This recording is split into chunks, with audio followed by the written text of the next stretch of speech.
Boa noite, pessoal. Sejam bem-vindos a mais uma noite do primeiro simpósio interprofissional de pediatria da UAPED. A gente espera que vocês estejam gostando do evento. E para essa quinta noite de palestras, teremos inicialmente uma palestra sobre a assistência ao RN prematuro em sala de parto, com a médica Priscila Araújo Duprá de Brito Pereira. E depois teremos uma mesa redonda sobre o segmento do prematuro após a alta hospitalar, com vários profissionais, médico, fisioterapeuta, enfermeiro, nutricionista. E agora eu apresento a vocês a médica pediatra, neonatologista e mestre Priscila Duprá, que vai abordar sobre a assistência ao RN prematuro em sala de parto. Desejo uma excelente palestra e esperamos que todos gostem. Boa noite, doutora. Oi, boa noite, obrigada. Primeiramente, eu queria agradecer o convite e pedir desculpa por estar com a câmera fechada, mas aqui na minha cidade está caindo uma chuva danada e a internet não está muito boa, então eu tive que fechar a câmera para poder conseguir chegar à aula para vocês. Então, eu queria muito agradecer o convite para a gente poder falar um pouquinho sobre as peculiaridades do prematuro e da assistência na sala de parto. Então, vamos começar, que Claudia já me apresentou. Então, segundo a OMS, cerca de 30 milhões de bebês nascem prematuros ou com baixo peso, ou vão ter alguma doença nos primeiros dias de vida e vão necessitar de cuidados na unidade de terapia intensiva neonatal. Em 2017, em torno de 2,5 milhões de recém-nascidos morreram nos primeiros 28 dias de vida, e a maioria por causas evitáveis, por isso que a assistência na sala de parto é muito importante, principalmente para o bebê prematuro. Então, teve uma reunião no OMS com uma avaliação e uma coalizão que eles chegaram a metas de desenvolvimento global e que precisa transformar os cuidados do recém-nascido para que essas metas sejam alcançadas. E se não tiver um progresso rápido do que tem que ser feito, vários países não atingiriam essas metas nem em 11 décadas. Então, o que é um bebê prematuro, né? Que já que a gente vai falar deles.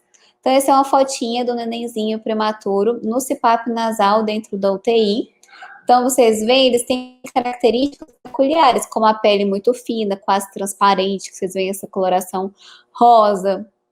E eles têm várias fragilidades e necessidades peculiares diferentes do bebê de termo, que já são diferentes de uma criança grande. Então, prematuro é todo bebê menor de 37 semanas completas. O prematuro moderado ou tardio é de 32 a 37 semanas. O muito prematuro de 28 a 32 e o prematuro extremo de menor de 28 semanas. Quanto ao peso, a gente tem o extremo baixo peso ao nascer, que é menor de 1.000 gramas, o muito baixo peso menor de 1.500 e o baixo peso menor de 2.500. Então, vocês veem, o bebê que nasce prematuro, ele tem alguns sistemas que ainda estão em desenvolvimento. O bebê de 20 a 36 semanas começou a desenvolvimento do sistema nervoso central, principalmente os giros, né, que a maioria dos prematuros, principalmente extremos, nascem com poucos giros cerebrais. Os olhos ainda estão em desenvolvimento, os dentes, a genitália externa. Então, tudo isso ainda está em desenvolvimento, fora o pulmão e outros órgãos que não estão aqui detalhados nessa evolução embriológica. Então, imediatamente após o nascimento neonatal, precisa assumir as funções vitais realizadas pela placenta intraútero. Aqui eu trouxe para vocês algumas mudanças que acontecem do meio intrauterino para o meio extrauterino, que elas precisam acontecer para o bebê sobreviver. Para vocês saberem por que a gente faz algumas coisas na sala de parto que são em decorrência dessa transição fetal neonatal. Então, o nascimento da início é um período crítico de 24 horas, chamado de período de transição, que engloba a adaptação do neonato da vida intrauterina para extrauterina.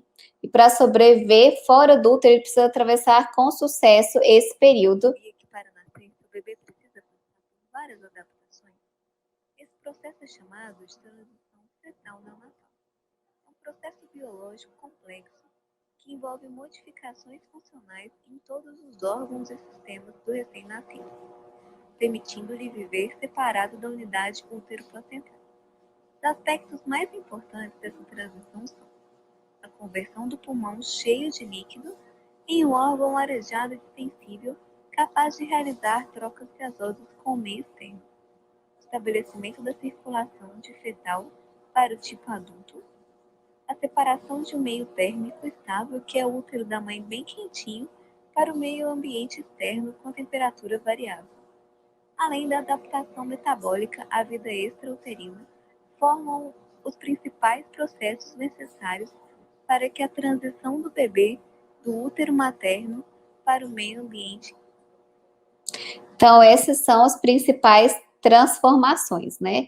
E essas transformações do meio intrauterino para o meio extrauterino, o não acontecimento delas de forma correta são uma das principais causas de óbito, porque às vezes a questão do bebê ter que começar a respirar, tinha o pulmão como órgão maciço intraútero e tem que arejar extraútero, a circulação fetal alterada, são um dos principais desafios para que o bebê sobreviva e que ele precise de uma assistência adequada dentro da sala de parto para que ele sobreviva e passe por esse período de transição. Então, 67% das mortes ocorrem no primeiro ano de vida da infância, ainda é no período neonatal, o principal índice de óbito no nosso país e em grande parte do mundo. Então, o sistema cardiovascular intraútero tem vários shunts que eles vão mudar depois que nasce, que o sangue é desviado intraútero, ele não é oxigenado no pulmão e sim na placenta. Então, a gente tem esses shunts que vão mudar. Então, a circulação. A placenta serve como órgão de troca, né, de oxigênio e de nutrientes, fornecedor de nutrientes. O ducto venoso, que liga a veia cava à veia umbilical, permite que a maior parte do sangue da placenta contorne o fígado e vá chegar no coração. E o forame oval, o ducto arterioso, dirige a maior parte do sangue fora do pulmão, porque intraútero o pulmão vai receber sangue arterial para que ele cresça, e não sangue venoso para oxigenar. Então, a gente tem aqui no slide o ducto venoso aqui, que faz com que o sangue passa para fora do fígado, que inclusive é onde a gente passa o catéter umbilical no recém-nascido prematuro, dentro da UTI neonatal, que é o principal acesso central que a gente pega no prematuro. Então, ele vai passar por aqui e chegar dentro do coração. O forame oval e o ducto arterioso, que vão desviar o sangue arterial e do pulmão, né? Grande parte para ir para o sistema. E aí, só uma pequena parte que vai chegar no pulmão. Então, esses são os principais shunts que depois eles vão fechar. O ducto venoso vai virar o ligamento redondo do fígado, que ele fecha aqui e oblitera. E o ligamento venoso, depois aqui. O ligamento arterioso, que é o ducto que fecha. E o FOP, ele é fechado e vira o septo mesmo, interatrial. Então, outra característica da adaptação é esse volume sanguíneo, nessa questão de estar dividido o volume entre o bebê e a placenta.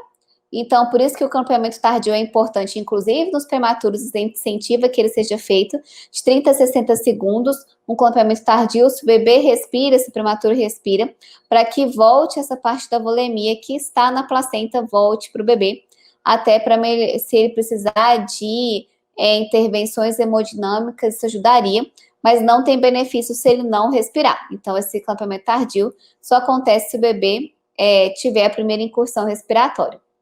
Então, a transição pulmonar, a gente tem a questão do líquido e a questão do surfactante, porque entre 24 e 30 semanas é quando os pneumócitos tipo 2 vão aumentar a secreção de surfactante, e essa produção vai aumentando no decorrer da gestação, chegando ao seu máximo de pool no bebê de termo e na sua maior funcionalidade de manter o órgão, os alvéolos abertos, né? Evitar que eles colapsam. Então, acaba que uma das principais questões do prematuro, principalmente os bebês que nascem menor de 30 semanas, é a síndrome de desconforto respiratório decorrente da baixa quantidade de surfactante, que vai levar à obliteração dos alvéolos por não ter o surfactante mantendo esse alvéolo aberto, reduzindo a complacência pulmonar. Então, como vocês veem aqui, de 12 a 14 semanas a gente tem o início do broto e o surfactante muito pouco, com aumento da produção a partir de 20 semanas. e a alveolização, e que vai estar 100% formado a árvore alveolar no bebê de termo. Então, aqui que vocês veem também, aqui começa os brônquios, aqui os ductos alveolares a partir de 24 semanas, e vai acontecer até 36 semanas. Então, tá no bebê de termo com os alvéolos prontos. Então, o bebê antes de 36 já tem menos alvéolos que o bebê com mais de 36, pior ainda nos bebês menores de 30 semanas, o que também diminui a superfície de troca gasosa, e aqui também mostrando o que o surfactante faz, que é manter essa tensão do alvéolo aberto, né? Então, a imaturidade pulmonar vai levar a todas essas questões de redução do surfactante, que leva a uma pior função, um edema pulmonar e as obliterações decorrentes da falta de surfactante. Então, o prematuro ele tem um conjunto de alterações que vão levar a síndrome de desconforto respiratório e patologias pulmonares, como vocês veem nesse raio-x. Um bebê prematuro sem surfactante, então tudo branquinho, os alvéolos fechados, não arejados, e aqui depois surfactante com os alvéolos arejados. Então, essa adaptação, além da questão do surfactante, também tem a questão do clearance do líquido pulmonar, que vai contribuir para que o pulmão faça as trocas gasosas e retire o líquido intra-alveolar para o interstício. Então, o que é importante também para que esse clearance aconteça e o prematuro, principalmente um prematuro mais moderado a tardio, não tenha taquipneia transitória do recém-nascido. E esse fluxo de evolução aqui da pressão negativa hidrostática, que acontece na primeira incursão respiratória, ele é beneficiado pelo estresse do trabalho de parto, pelas contrações uterinas, pela passagem do canal. Então, um bebê que nasce de cesárea eletiva tem mais chance de ter taquipneia por não ter o clearance pulmonar tão bem feito, igual um bebê que nasce de termo e que passa pelo trabalho de parto. Então, uma cesárea eletiva seria também um fator de risco para reanimação num bebê prematuro mais ainda. E aí o bebê, ele vai ter estímulos para fazer a primeira incursão respiratória cerca de 20 segundos pós-parto. Então, ele tem estímulos sensoriais através das luzes do toque, que tem quimiorreceptores que vão disparar a primeira incursão. Bioquímicos, que a hipóxia que ele sofre pós-clampear o cordão também vai ajudar nesse impulso respiratório. Térmico, que o frio também ajuda a perda de calor para o meio, a ter contrações de diafragma. E mecânicos, com a compressão torácica, principalmente quando se passa pelo canal do parto, que também vai levar à primeira incursão respiratória. O sistema nervoso do neonato também é muito imaturo, então eles têm o sistema nervoso autônomo, que eles conseguem respirar, e o coração funcionante, mas várias partes são limitadas, principalmente o trato gastrointestinal. Eles têm uma via inibitória da dor muito imatura, então eles acabam sentindo mais dor e sentindo todos os estímulos não dolorosos para a gente como dolorosos, como luz, som, tudo isso para ele pode ser considerado estímulo doloroso. E essa parte do não desenvolvimento neurológico associado com a pele mais fina e com redução do tecido celular subcutâneo, gordura, principalmente da gordura marrom, que é responsável pela termorregulação, eles têm uma capacidade termorregular menor. Menor ainda do que recém-nascido, que já não tem uma capacidade termorreguladora boa e pode levar a óbito, principalmente nos bebês prematuros, porque ou a hipotermia pode levar a parada cardíaca nos bebês prematuros. Então, por isso que é uma das partes importantes na sala de parto da gente manter a temperatura do recém-nascido prematuro.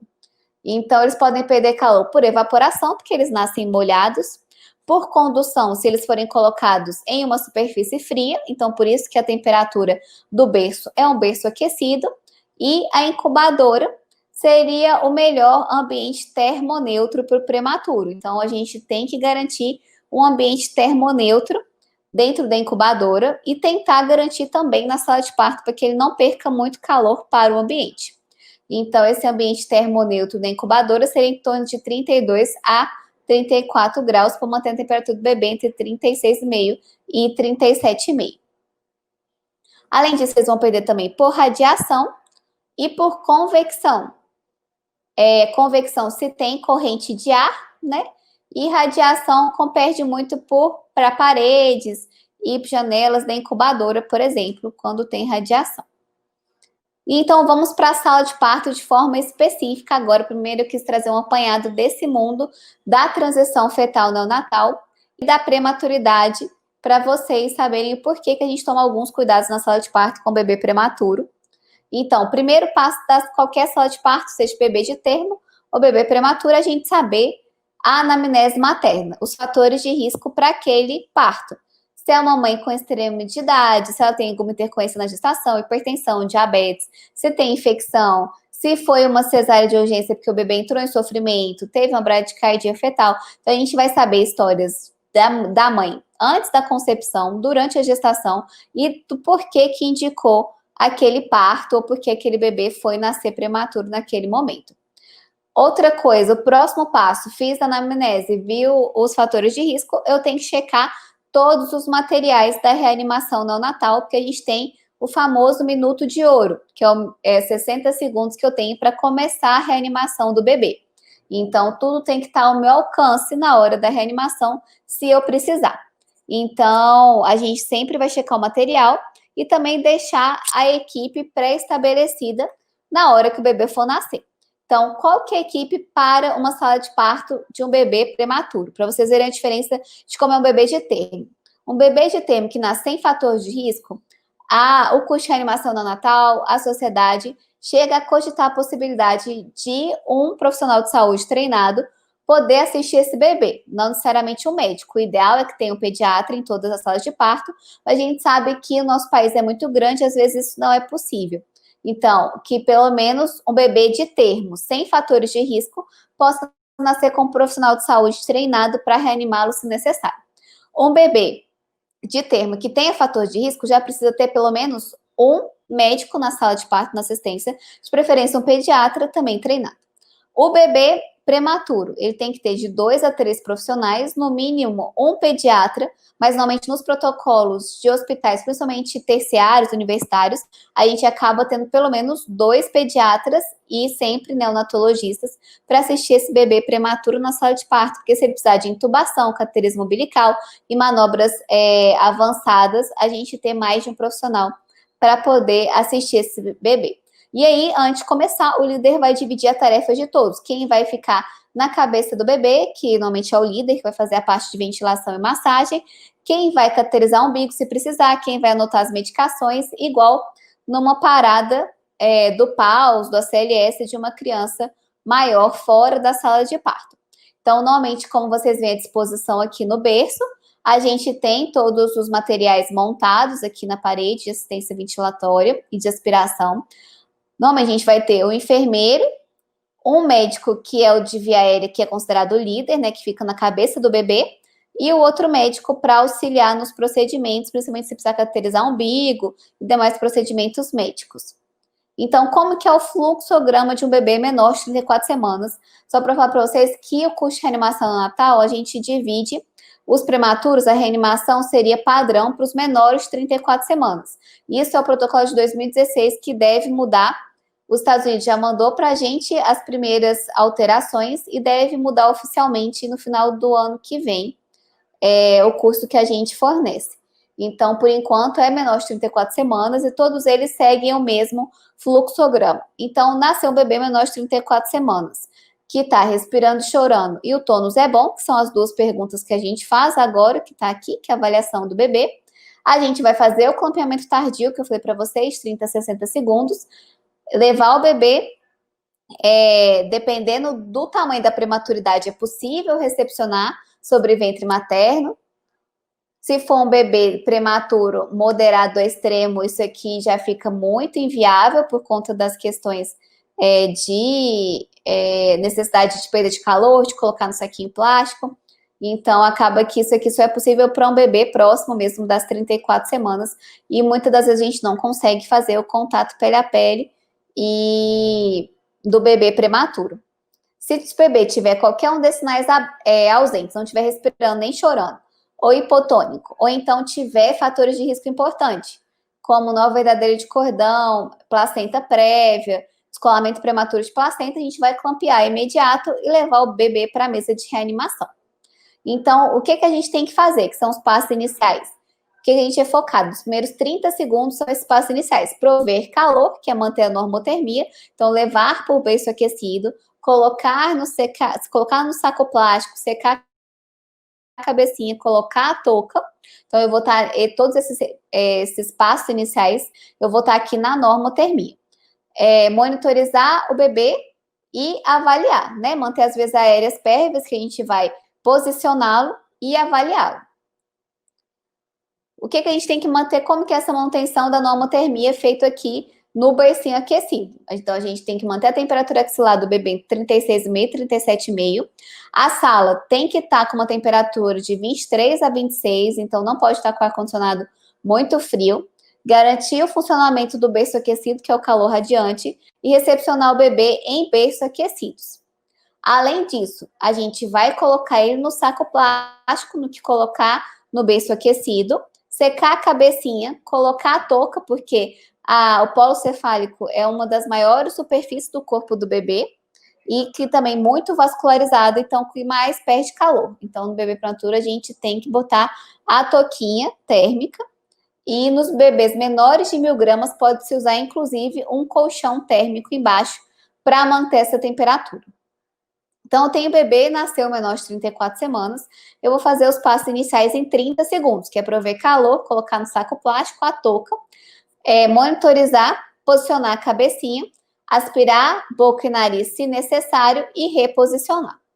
Se o bebê tiver com a frequência maior que 100, estiver respirando bem, saturação adequada, a gente mantém as rotinas de avaliação geral e dependendo do peso, pode até ficar com o pai e com a mãe, ou então ser encaminhado para UTI. Agora, se eu tive um bebê menor de 34 semanas, que eu fiz os passos iniciais em 30 segundos, e a frequência estava maior que 100, mas tinha um desconforto respiratório, que os prematuros têm maior chance de fazer, ou mantendo a saturação baixa ou não pegando, eu posso fazer o CPAP nesse ventilador manual em T, ou Baby Puff, que é um ventilador que a gente consegue dar a pressão expiratória e a PEP, né, que é expiratória, e a frequência a gente faz manual, por isso que chama respirador manual em T, que a frequência da ventilação a gente vai dar ocluindo um orifício que tem aqui no ventilador. Então, se o bebê está com a frequência boa, mas está mantendo desconforto respiratório ou saturação baixa, por conta do baixa quantidade de surfactante, a chance desse bebê colabar seus alvéolos, é interessante a gente fornecer a pressão expiratória, o PEP, no CPAP com ventilador manual em T. Então, aqui vocês veem que a gente não está ventilando, a gente está fazendo CPAP dentro da sala de parto. Agora, se eu tenho um bebê que nasceu, fiz os passos iniciais. Lembrando, só para falar para vocês dos termos da reanimação neonatal. Passos iniciais, 30 segundos. Golden Minute, 60 segundos, é o prazo máximo que eu tenho para fazer os passos iniciais, avaliar o bebê, ver a frequência e ver a respiração e começar a reanimação. Então, 60 segundos englobaria esses dois passos aqui. Passos iniciais, mais avaliação, frequência cardíaca e respiração e tomar essa decisão de iniciar a reanimação com ventilação pressão positiva para reanimar o bebê. Como que é essa ventilação? Eu tenho que fazer de 40 a 60 movimentos por minuto, que é oclui, solta, solta. Oclui, solta, solta, que a gente fala que é um mantra mental que tem que ficar durante a reanimação, que no bebê de termo é aperta o ambu, solta, solta. No bebê prematuro é oclui, solta, solta, que vai dar a frequência de 40 e 60 que a gente precisa para a reanimação. Aqui, o fluxograma da reanimação neonatal é o único que ainda mantém a via aérea antes da massagem cardíaca, porque a principal causa de parada no recém-nascido ainda é ventilatório, respiratório. Então, a gente vai priorizar a ventilação. Por isso que a reanimação neonatal começa na ventilação. Comecei a ventilação, eu vou monitorizar o bebê, né? Então, agora a gente tem indicação de monitorizar tanto a saturação quanto monitorização cardíaca na hora da reanimação. Então, os bebês vão estar monitorizados enquanto a gente reanima, faz a VPP inicialmente. Então, a gente começa no bebê prematuro, a gente vai começar a VPP com oxigênio a 30%, como vocês estão vendo aqui. Então, a gente vai fazer isso e vai avaliando a saturação do bebê. Então, a gente vai aumentando a FiO2 a cada ciclo, se necessário. Então, eu vou fazendo oclui, solta, solta. O ideal seria ajustar de acordo com a saturação, mas muitas vezes ela não vai pegar, então a gente vai aumentando a cada ciclo de reanimação. Então, a gente fez a VPP, 30 segundos, e o bebê não melhorou. Se ele melhorou, a gente pode manter ele só no CPAP, se ele estiver precisando de pressão ainda, ou retirar o CPAP e o oxigênio, se possível. Agora, se o bebê não melhorou, manteve a frequência menor que 100, ou respiração irregular com a saturação baixa, a gente vai sempre checar a técnica. Um bebê, ele tem um potencial de resposta e de melhora muito alto, até um bebê prematuro, os extremos menos, mas os bebês prematuros moderados e tardios têm grande chance de melhorar durante a reanimação. Então, por isso que entre todo o ciclo de 30 segundos de reanimação, a gente vai verificar e corrigir a técnica, porque tem grande chance da nossa técnica não estar adequada e por isso o bebê não está respondendo. A saturação ideal, uma coisa que a gente tem que ter em mente na hora da reanimação neonatal, é que o bebê não necessariamente precisa saturar mais que 90% nos primeiros minutos de vida, muito pelo contrário, ele vive em hipóxia intraútero, então ele vai demorar um pouco para saturar mais que 90%, como vocês estão vendo aqui, com mais de 10 minutos, que ele vai saturar entre 85% e 95%. Então, até 5 de 70 a 80, de 5 a 10 de 80 a 90, e maior que 10 minutos aí que vai saturar de 85 a 95. Então, vamos seguir o nosso fluxograma. O bebê nasceu, a gente faz os passos iniciais, avalia, não está respirando, frequência menor que 100. Começamos a VPP a 30%. Não melhora, a gente checou todas as técnicas, a máscara está acoplada e do tamanho certo. Eu estou ventilando de forma adequada, está expandindo o tórax do bebê, não tem secreção em via aérea. Ele não melhorou, eu vou considerar a intubação. Então, eu estou fazendo a VPP. Ele não melhora. Começou, fiz um ciclo, não melhorou. Fiz outro ciclo, não melhorou. A gente considera uma VPP, uma reanimação prolongada e vamos intubar esse bebê para garantir a oxigenação.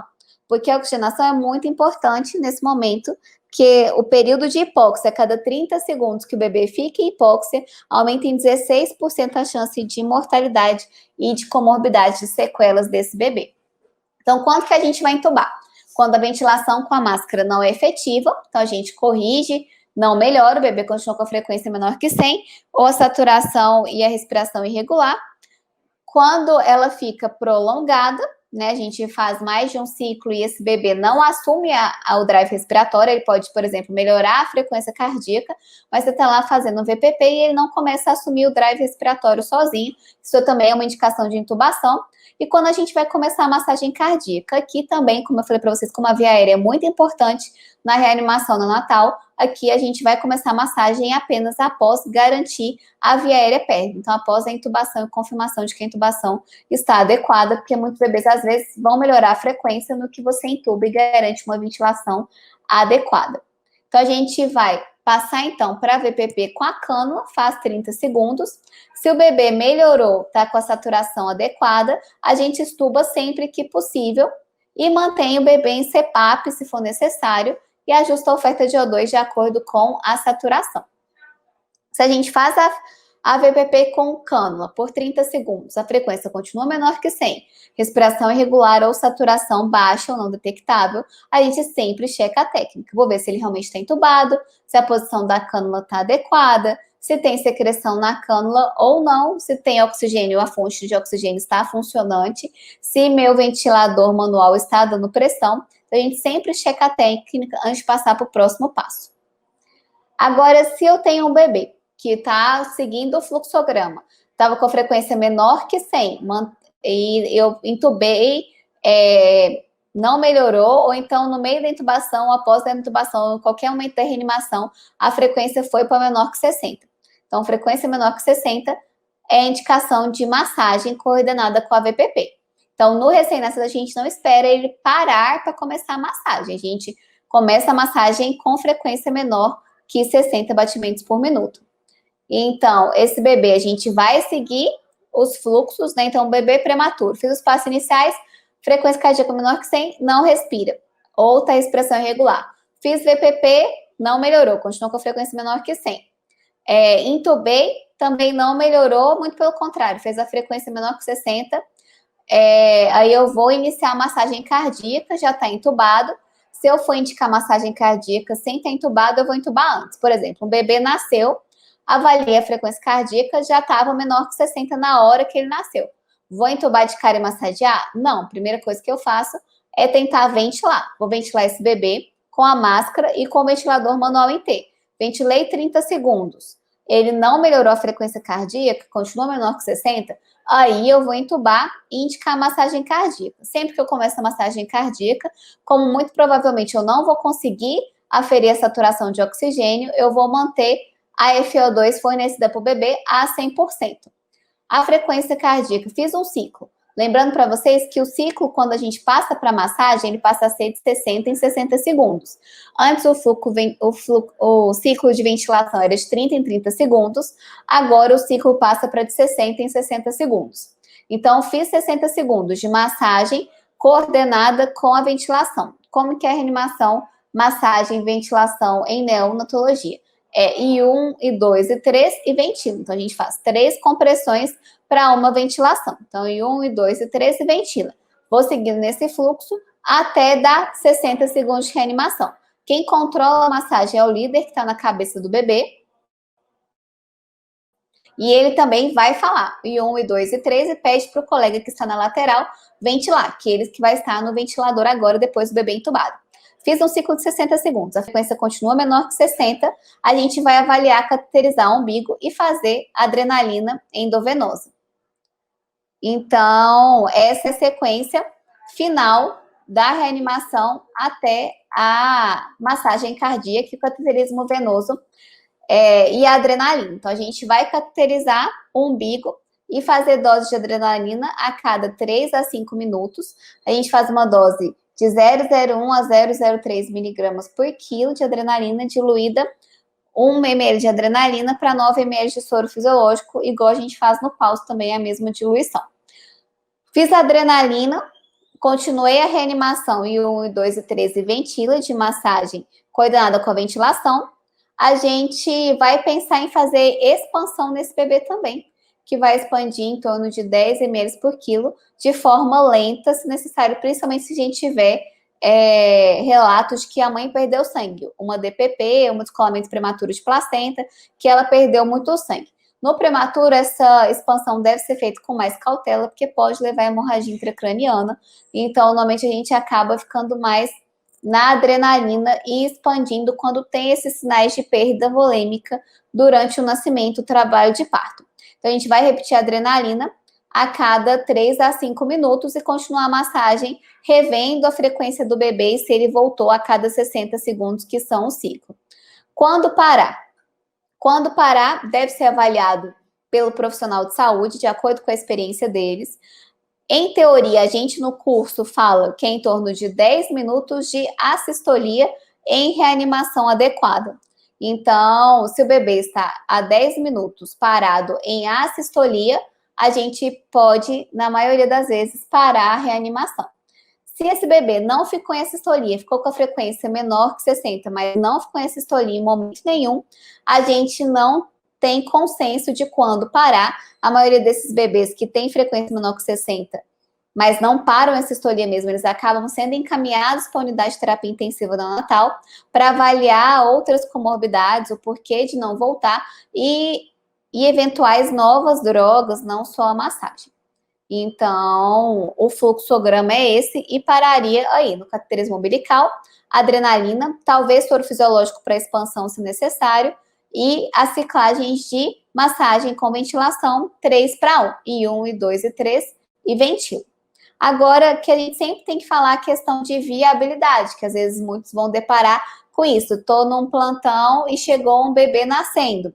Quando que é um bebê que eu vou poder investir para transportar para outra cidade ou para transportar para um hospital que tem o suporte necessário de unidade de terapia intensiva neonatal e quando vai ser considerado um bebê inviável? Então, a gente tem todos esses aspectos de consenso de viabilidade. Então, os limites variam entre 22 e 26 semanas, dependendo muito da experiência de cada país. O Japão, por exemplo, relata que sobrevive bem bebês de 23 semanas, 24 semanas. No nosso país, o índice de sobrevida bom, sem sequelas, são em bebês maiores de 25, 26 semanas. Bebês muito pequenos, a grande maioria a gente acaba tendo uma mortalidade alta ou comorbidades elevadas, como o caso de sequelas. Então, bebê menor de 23 semanas são muito imaturos para sobreviver com a tecnologia atual, que seriam os consensos. Os maiores de 25, por exemplo, estão taxas boas de sobrevida sem sequelas, que isso são os dados de pesquisa no nosso país. Então, menor de 23, eu muito provavelmente não vou reanimar. Maior ou igual a 25, eu vou reanimar a grande maioria, dependendo de quais são as condições de nascimento desse bebê. O grande problema é o intervalo entre 23 e 25, que é a zona cinzenta que a gente chama, que são os bebês que têm que ser de acordo com a tecnologia que eu tenho, se eu vou conseguir dar o suporte e uma decisão compartilhada com a família, porque a chance de não sobreviver ou de ter sequelas graves nesse limbo, né, da zona cinzenta, é elevado. Então, uma das comorbidades e também de condutas que a gente faz dentro da sala de parto, para que o bebê não tenha algumas comorbidades e sequelas, principalmente neurológicas, é a questão do sangramento do sistema nervoso central, por isso que a gente toma aquelas medidas. Então, a questão de ter equipe treinada, por isso que é a importância de receber bem prematuro, não é sobrevida só que a gente quer entregar um bebê que sobreviva e sem sequelas, preferencialmente. Então, por isso que é importante a gente falar da recepção do prematuro na sala de parto, porque ela é essencial tanto para a sobrevivência, mas principalmente para que a gente tenha bebês sem sequelas. Então, a equipe tem que estar treinada, tem que manusear esse bebê com cuidado, tem que evitar a hipotermia, e a hipertermia também é deletério. Se elevar as pernas do bebê, Trendelenburg, aumenta a chance de sangramento cerebral, intraventricular, evitar pressões altas na ventilação, porque elas também aumentam o sangramento. A ventilação, a concentração de O2 também pode fazer com que a hiperóxia também pode dar mais lesão cerebral. Não infundir volume de forma rápida, aquela questão que eu falei para vocês, da expansão, de expandir o bebê. E não utilizar soluções hipertônicas, que também podem levar ao aumento do sangramento.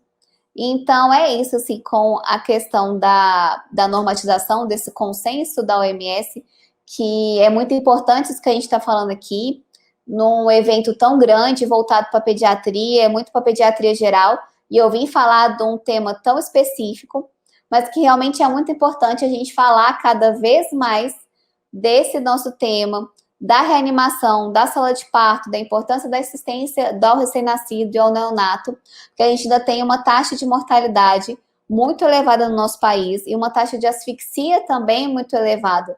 E a asfixia neonatal é decorrente da sala de parto, muitas vezes decorrente de não ter tido uma assistência adequada, ou então, às vezes, o adequado é não ser rápido o suficiente. Por isso que todo esse fluxo é importante.